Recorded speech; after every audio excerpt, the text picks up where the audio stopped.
আমাদের একজনা শুধু চা চাই। চা বানিয়ে দিইনি বলে মনের দুঃখে লোক বনে যায়, মনের দুঃখে ও রাস্তায় উঠছিল। তাই বলি ঠিক আছে চা খাবে, ও তো নৌকোয় বসে আছে, নৌকো থেকে উঠবে না, দেখবে কিভাবে নৌকোয় চাটা নিয়ে যাই। কি হলো, তোমার জন্য চা বানিয়েছি আর তুমি মনের দুঃখে কোথায় যাচ্ছ? ঘরের দিকে আসো, ঘরের দিকে আসো, তাড়াতাড়ি তাড়াতাড়ি তাড়াতাড়ি ঘরের দিকে আসো, ঝপ করে আসো।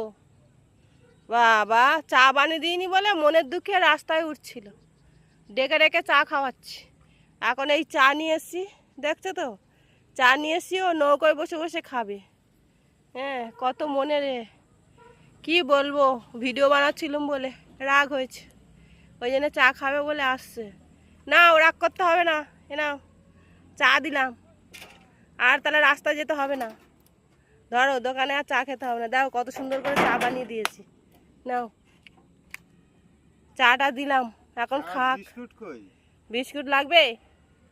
লাগবে কি যদি বলো তাহলে এনে দেবো। বললে আনবা, এলে বিকেলে তুমি চা তো এমনি বিস্কুট দিয়ে খাও না, ওই জন্য নিয়ে আসিনি। দেখেছ, তোমাদের দাদাভাই রেগে মেগে এদিকে হচ্ছে কি মাঠে জল জমে গেছে, নৌকোয় করে রেগে মেগে চা খেতে যাচ্ছিল। কি করবো বলো, আমার ভিডিও বানাতে দেরি হয়ে গেছে। আমি বলি ঠিক আছে তোমাকে চা বানিয়ে দিচ্ছি। কোন দিন উল্টো যখন পড়বে তখন তো বুঝবে মজা।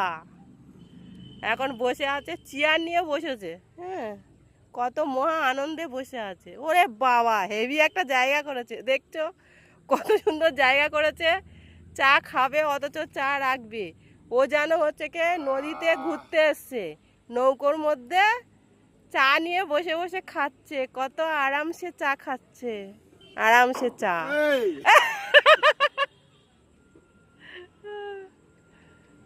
চা ঠিক আছে, চা খেয়ে নিয়ে